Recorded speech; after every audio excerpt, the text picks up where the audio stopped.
So AMD has a new GPU out, the 7800 XT, and that has caused Nvidia to lower prices on this guy.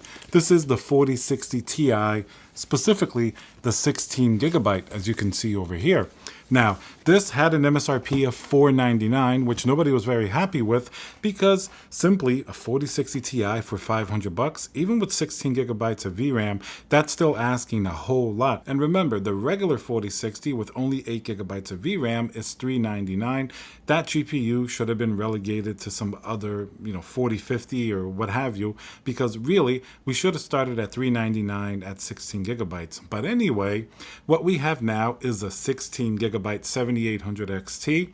That's $499 as well. So Nvidia had to lower the price of the 4060 Ti to $449. Now, a big problem the 4060 Ti has against the 7800 XT, and part of the reason the price went down is because AMD's comparing it against the 4070. They're not even comparing against the 4060 Ti. They're using the 7700 XT, which is cheaper, to compare to this GPU. So what does that mean? I mean, if we look at the benchmarks, this 7800 XT seems to beat the 4070 in a lot of cases. And now let's hear a word from our sponsor, VIP-CDKdeals.com, a Windows 10 Pro CD key. Add to cart, you put in code CC20. This will also work on Windows 11. You want to go into your settings in Windows, change and adjust your CD key, click activate, and now let's go back to the video. And of course, it costs $100 less than that GPU. There are some benefits, of course, to the Nvidia 4070.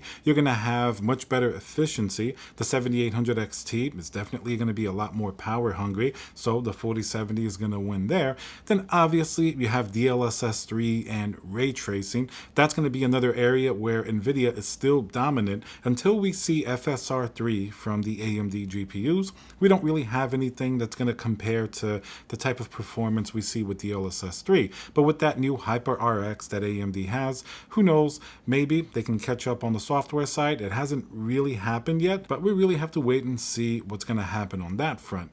So I mean, if you're looking around $500, you don't want to go up to a 4070. What do? Do you buy the 7800 XT? That kind of seems like the best option for now at exactly $500. You're getting 16 gigabytes of VRAM, 256-bit memory bus, which is going to be a lot better than you even get on some higher-end Nvidia GPUs that you only get like 192, or some GPUs 128 memory bit, like with the 4060 Ti. So you're definitely getting some decent product there for your money. Then you just have to deal with the power draw and maybe some of those drawbacks, like not having the Nvidia specific technologies if the games you play have those, like DLSS 3 and things like that. But given the fact that a game like Starfield doesn't even support DLSS yet, maybe that's not going to be the biggest reason not to choose that GPU. So at $499, I would definitely choose the 7800 XT over the 7700 XT. The $50 difference seems worth it. So you go from 12 gigabytes of VRAM to 16 and some more performance. But I'm not too sure if I would go an extra $100 further to the 4070, where in many cases doesn't even beat the 7800 XT. And then you have a little bit more of a deciding factor if your budget is underneath $500. For example, what if you just wanted to spend $400 or at max $450 and the 4060 Ti went down in price at 16 gigabytes? Some people, and I don't blame them, they may look at that $450 4060 Ti and say, I'm just going to go Nvidia and save $50 from AMD. So while I see AMD's point at comparing the 7800 XT to the 4070, since that's a higher tiered and more expensive GPU, I really think they should show how the 7800 XT really dominates the 4060 Ti 16 gigabyte, because that's going to be the cheaper GPU people are going to be more than likely looking at, or even the 8 gigabyte 4060 Ti, before they even look at the 4070, which starts to get up at $600 and above.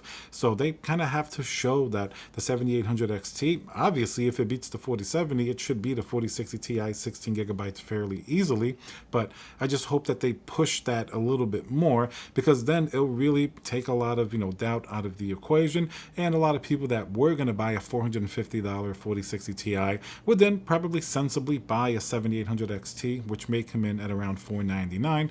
Obviously, that's going to perform better. You're going to have the same amount of VRAM, but a little bit wider memory bus, and typically better performance from the 7800 XT.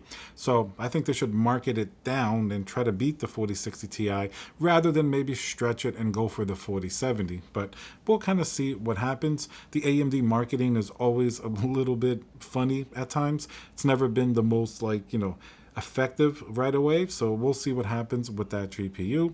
But interesting to see that at least at that $500 price point, we're definitely getting more competition now. I just wish that maybe this price point was even lower, around $400. That 4060 and 4060 Ti 8GB really do need some more competition, be it from Intel or AMD, to get these prices going down even a little bit more. Alright guys, so let me know what you think about this new GPU and Nvidia finally lowering some prices in that mid-range. Are you going to consider any of these GPUs, or are you just still waiting to see if prices are going to change, or perhaps we get better hardware in the future? Remember to subscribe, smash that like button, and I'll see you guys on the next video.